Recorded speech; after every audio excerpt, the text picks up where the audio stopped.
Monark aparecendo em um monte de mídias e cortes e podcasts reclamando do preço de vida nos Estados Unidos tem disputado lugar nas redes sociais com especialistas políticos falando sobre a vitória de Milei na Argentina.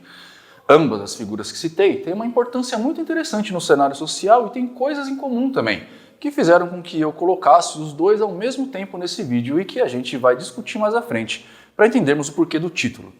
Ambos estão passando o lado mais feio da magia, que é o efeito rebote, por assim dizer, aquela coisa que a gente costuma chamar de preço da magia, ou que alguns de vocês chamam de karma e não sei mais o que. Isso, entretanto, é secundário.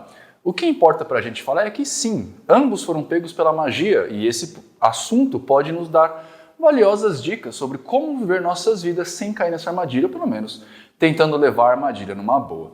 Para quem não sabe do que eu estou falando, o Monark foi um youtuber brasileiro que teve várias ondas de fama e a primeira delas com um canal de Minecraft, quando ainda éramos jovens, e a outra mais recentemente, como co-âncora do Flow Podcast, onde andou fazendo algumas afirmações meio delicadas, para usar um eufemismo, que acabou colocando ele em uma posição complicada, para também usar um eufemismo, com a lei brasileira, o que acabou fazendo com que ele escapasse para os Estados Unidos. Milei, por sua vez, acabou de ser eleito por nossos hermanos argentinos à presidência, após um discurso bem inflamado dentro do que ele chama de anarcocapitalismo. Você pode discordar de mim nesse caso, dizer que ele não faz isso, não se encaixa no anarco, e tá tudo bem. O que eu disse é o que ele diz que é, beleza? Eu tô só usando aspas dele aqui. De qualquer forma, a posição de ambos acabam por colocar a ambos em situações complicadas, e essa situação complicada foi causada basicamente por uma consequência que advém de uma questão que tem dezenas de milhares de anos e que eu falo com vocês com bastante ênfase já há algum tempo. A narrativa. No caso de Milei, a narrativa que ele criou usando esse tal de anarcocapitalismo é que ele iria romper relações com seus parceiros mais importantes, com a China e o Brasil. Durante a sua campanha, ele afirmou isso com bastante afinco, dizendo que não poderia fazer negócios com comunistas, e no caso do Brasil em particular, ele afirmou isso com base na vitória do Lula nas últimas eleições. No caso da China, está bem evidente. Na sua festa de vitória, por exemplo, ele afirmou com todas as letras que não iria querer o Lula na cerimônia de posse. Isso quer dizer que ele manteve um discurso muito próximo ao de Bolsonaro, com uma espécie de ode aos Estados Unidos, inclusive querendo dolarizar a economia da Argentina. No caso do Monark, ele correu para os Estados Unidos depois de uma campanha muito grande a respeito da melhor qualidade que o país dá aos seus habitantes por conta também do capitalismo e de um sistema de governo mais livre, com menos intervenção do próprio governo na economia e tudo mais. Bom, vocês devem imaginar que ambos se arrependeram do que fizeram, senão não estariam aqui, né? Milei voltou atrás e mandou já um convite meio tímido para o Lula, afinal, a quebra com o Brasil seria meio que uma quebra com o próprio Mercosul, o que iria deixar os caras bem mal das pernas, quer dizer, pior do que eles estão agora. E a China, como principal parceiro comercial do país, quase toda a sua capacidade da Argentina de negociação está em moeda chinesa, o que vai tornar impossível uma quebra com esse país também, e por mais incrível que pareça, a China está com a gente. No caso do Monark, bom, ele está sofrendo as benesses do país mais livre do mundo. Mas eu vou te falar, hoje bateu uma tristeza, viu? De ter que estar aqui nos Estados Unidos, tá ligado? Não é o meu país, sabe? E tendo que lidar com as pessoas, com os gringos, né? Todo um universo diferente, uma energia diferente que não é... que me deu uma tristeza hoje, velho. Hoje bateu, primeiro dia que me bateu uma depresinha, viu? Porque... Ambos os casos, uma coisa aconteceu que está bem difícil de compreender de onde começou.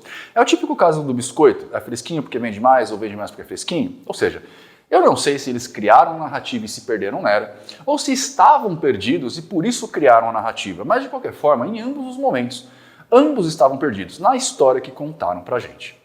Vocês não sabem o quão isso é importante e o quanto isso influencia na vida e nem imagina como a sua vida pode mudar se você aprender a controlar isso e mais do que isso. Você mal consegue ver que a sua vida está como está porque você está comprado, assim como Milei e Monark, em uma narrativa que te empurraram goela abaixo. Mas fica tranquilo.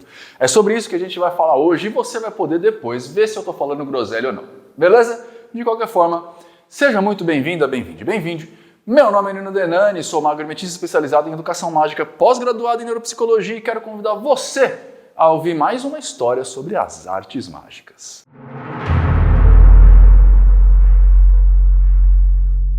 Magia está na relação. Eu usava muito essa frase há alguns anos, até que eu vi que estava bem difícil da galera entender e mudei ela um pouco. Para deixar um pouquinho mais fácil, pessoal. Magia está no controle narrativo. Quando a gente domina a narrativa em que estamos, conseguimos interagir com ela de uma forma a mudá-la a nosso favor. É basicamente isso que faz uma pessoa em um terreiro acreditar que está incorporado com um guia, uma pessoa na igreja incorporada com um demônio, ou que dá dinheiro ao pastor vai afastar o devorador da sua vida. É isso que faz com que evangélicos acreditem na Bíblia, mesmo sem ter nunca lido ela, e o que faz com que espíritos acreditem em espíritos, sem nunca ter visto um.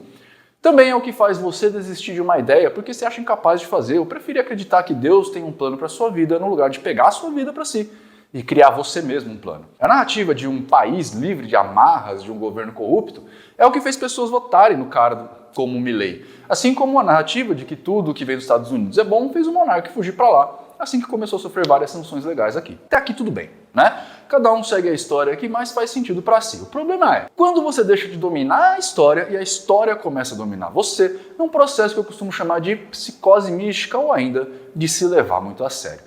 Agora, Milei tem que tomar cuidado com as atitudes que vai tomar no governo para não estragar sua narrativa, o que vai fazer com que o povo fique contra ele, por exemplo. Como acontece no Brasil com o Bolsonaro. Isso acontece porque nós somos feitos de histórias e precisamos dela. Não dá para viver a vida sem isso. É através das histórias que a gente aprende, que a gente ensina, que a gente vive, que a gente deixa viver, que a gente progride, que a gente estaciona e que faz sentido às nossas vidas. Acreditar em uma vida pós-morte, por exemplo, faz muita gente se sentir melhor quando se sente a dor da perda de um ente querido. E entender que existe uma divindade metapoderosa faz com que um monte de gente se sinta bem e não entender como a vida funciona, que temos altos e baixos e tem certas histórias que realmente têm o poder de mudar a nossa vida, do momento que a gente entra em contato com ela, até o ponto em que a gente está tão dentro dela que não consegue mais ver o mundo de outra forma. Esse é um dos fatores que faz com que uma tradição, seja ela qual for, pareça ser a melhor coisa pra gente. É uma história contada há tanto tempo, não necessariamente ao longo da história do mundo, mas ao longo da nossa própria história, que fica difícil de ver o mundo de outra forma.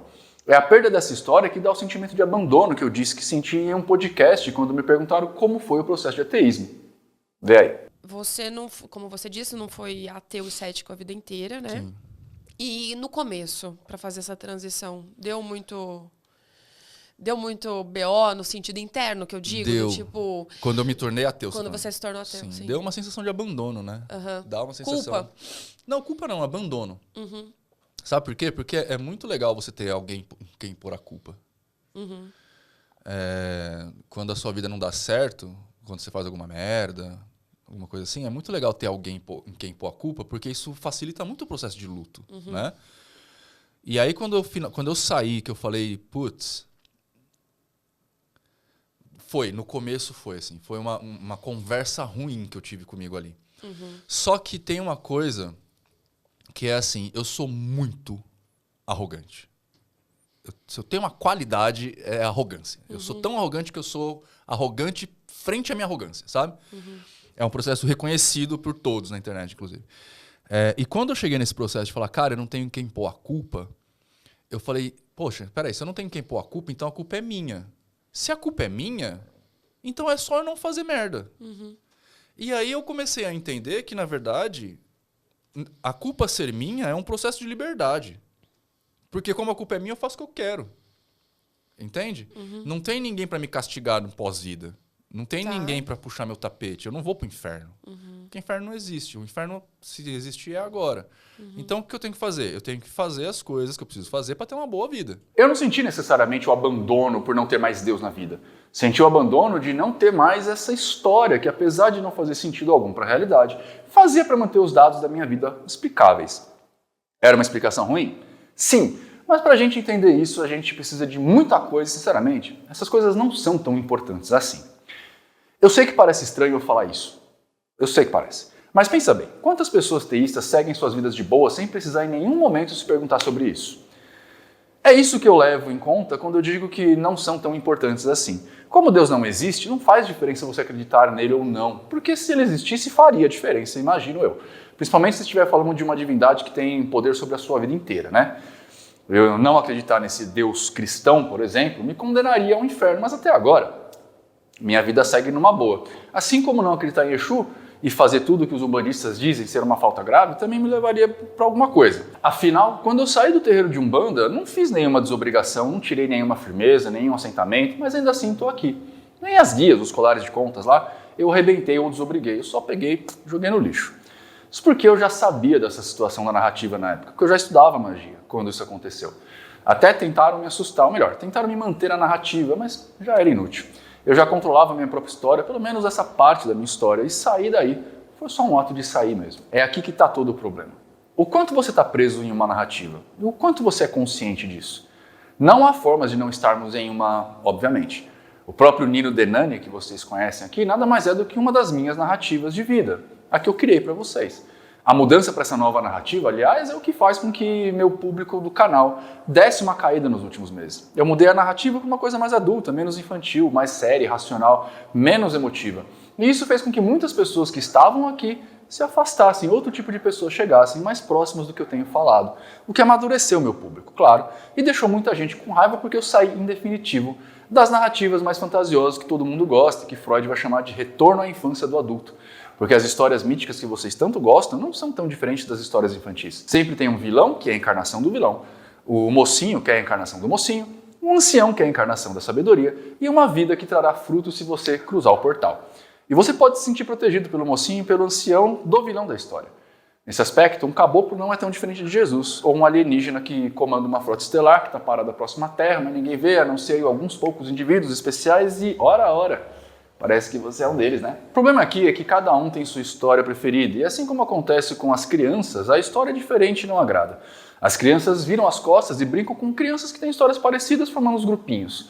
O adulto também, só que o adulto é mais forte e não tem os adultos para negociar esses espaços. Pelo contrário, tem figuras que reforçam ainda mais as histórias. Então a gente vê grupos se formando e se tratando com violência, que é a famosa intolerância. Infelizmente, intolerância costuma gerar mais intolerância, porque intolerância vem da burrice, que é diferente da ignorância, beleza? Ou seja, quando você é intolerante, qualquer história contrária fortifica a nossa intolerância, porque a burrice é algo egoísta, que não permite diálogo.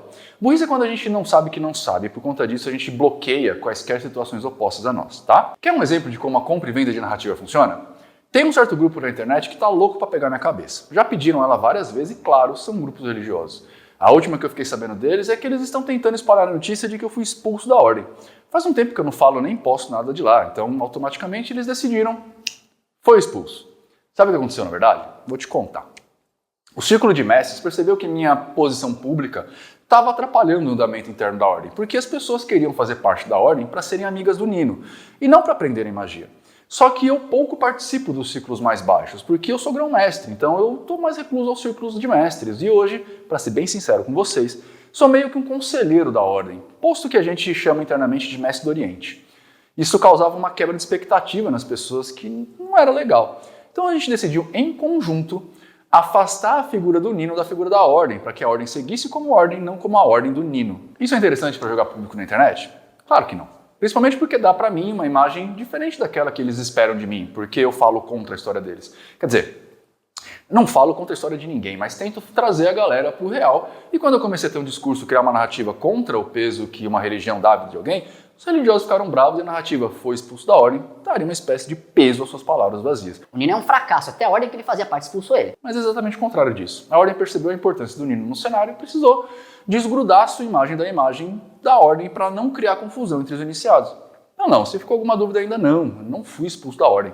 Só não falo mais dela por estratégias internas da própria ordem, em comum acordo comigo, que visam melhorar o trabalho interno da própria ordem. Mas eu trouxe esse exemplo por mais um motivo que é bem importante, que tem tudo a ver com o Milley e com o Monark.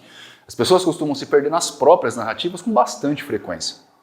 Eu também não estou livre disso, e é por isso que geralmente eu tenho alguns grupos de pessoas em diferentes distâncias de mim, por assim dizer, tá? Para que exista uma avaliação mais honesta, externa de mim sobre minhas coisas, porque inclusive sei que estou falando para um público considerável e preciso ter responsabilidades com isso. Então eu tenho um grupo bem próximo de amigos íntimos, por assim dizer, que eu chamo de círculo interno, que é a galera que bebe comigo, que dorme lá em casa, essas coisas. Tem um grupo um pouco mais externo que participa das coisas que eu faço, que são amigos, mas não tem tanta liberdade assim. E tem um terceiro grupo, ainda mais afastado. Eu mantenho os três sob meus olhos para medir as mudanças deles e assim saber se estou indo por um bom caminho ou não. Mas vamos para um outro exemplo. O Monark começou defendendo que todos precisam ser livres para falar o que quiserem. Quem tem um pouco a mais de neurônio sabe do perigo que isso pode representar, porque não é bem assim que a coisa toca. Com o tempo e o hate que ele começou a sofrer por conta de algumas ideias que ele colocava lá no Flow, ele começou a se fechar cada vez mais na sua própria narrativa e se sentiu acuado o suficiente para declarar o que declarou. Eu olhei muita coisa dele depois daquilo e eu tenho certeza que ele só falou besteira. Ele não é o que todo mundo o acusa de ser, mas já era tarde. Ele não podia voltar atrás e com isso a narrativa dele começou a pressionar ele, até que ele começou a falar coisas que realmente não faziam sentido, como o lance de ele só não ter sido calado ainda porque a China não queria. Por conta disso, ele se perdeu na própria narrativa. Entende? Milei teve um discurso muito forte anticomunista durante a sua campanha e com isso também foi pressionado pelos seus eleitores, o que fez com que ele falasse muita merda na sua vitória. Esse conseguiu voltar atrás, o que lhe dá um certo mérito, mas a cagada já tinha sido feita. E o próprio Lula ainda não tinha respondido se vai ou não após, pelo menos não até a gravação desse vídeo. Tem gente que se perde na própria narrativa a ponto de se sentir obrigado, por exemplo, queimar o terreiro do irmão, porque a narrativa do irmão pressiona muito a narrativa dele. Coloca ele de alguma forma em dúvida o que está sendo narrado e isso precisa ser parado. Tem gente que precisa me xingar porque a minha narrativa, que não existem seres sobrenaturais, seja quais seres forem, acaba batendo na narrativa dele. E isso é tão incômodo porque é muito difícil defender uma narrativa baseada em mito, sem nenhum tipo de trocadilho aqui, que a pessoa sente a necessidade de revidar. Isso é tão real que eu não preciso ir para falar para ninguém que Deus não existe. As pessoas vêm até mim, veem o meu conteúdo e ficam possessas com isso. Eles não conseguem entender que elas podem simplesmente arrastar para cima e seguir suas vidas. Tem gente que acha que eu fico fazendo graça por falar disso tantas vezes. Chega até a dizer que eu faço isso porque não tenho segurança da minha própria narrativa. Mas não percebe que eu faço isso porque eu tenho um público enorme de pessoas que me atacam todos os dias e o ato de eu falar isso com frequência é diretamente proporcional ao tanto de vezes que eu sou atacado sobre isso. Também, se você olhar todo o meu conteúdo, vai ver que nem falo tanto assim sobre isso. Proporcionalmente, quero dizer. O que acontece é que as pessoas são levadas por um viés cognitivo, o viés da confirmação, que faz com que elas só prestem atenção ao que lhe é importante. Como essas pessoas são religiosas, o que importa é a história que vai contra a sua religião. Sacou? E você? Quando você está em repouso, por assim dizer, está com a sua narrativa em dia, sem ser afrontado, você está bem, mas quando há o afrontamento, como você se sente? Como você se sai? A maioria tem um momento de enlouquecimento quando percebe o quanto a sua narrativa é fraca, efêmera, e assim como o Monark Milei, fazem e falam bobagem. Mas Nino, como posso saber que minha narrativa é forte o bastante? Em primeiro lugar, entenda que são várias narrativas. E tá tudo bem, precisa ser assim, tá? Você tá em uma história com seus familiares, em outra história com seus amigos, em outra história com seus romances e outra história consigo mesmo. Essas narrativas são algumas narrativas que você tem, tá tudo certo. Como mago, o certo seria você descobrir quem é você no meio disso tudo, assim, ó. Quem é a pessoa onde todas as narrativas se encontram? O que é que está no centro de tudo? O que todas elas compartilham?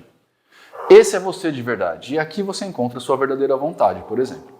Como profano, acho que só o fato de você saber que está em diversas histórias já vai fazer você se destacar dos demais. Saber que você está em diversas histórias e que você pode mantê-las de acordo com o lugar ou com as pessoas que você está, é com toda certeza um trunfo na vida. Tipo, aquele tipo de gente que fala, eu não levo o desaforo para casa, e mantém isso em certos lugares que necessitam de política, como, por exemplo, o meio empresarial, não é interessante. Assim como também não é interessante você manter a narrativa de eu não gosto de perfume quando você for sair com alguém para tentar um namoro, for fazer um date com alguém. Magia está na narrativa, porque as narrativas controlam a vida. Um rito é uma narrativa que começa muito antes do rito em si. Saber colocar alguém em sua narrativa é o verdadeiro segredo da arte real. Espero que você seja alguém melhor do que foi até agora, que tenha uma ótima vida e aprenda a contar boas histórias. Tchau!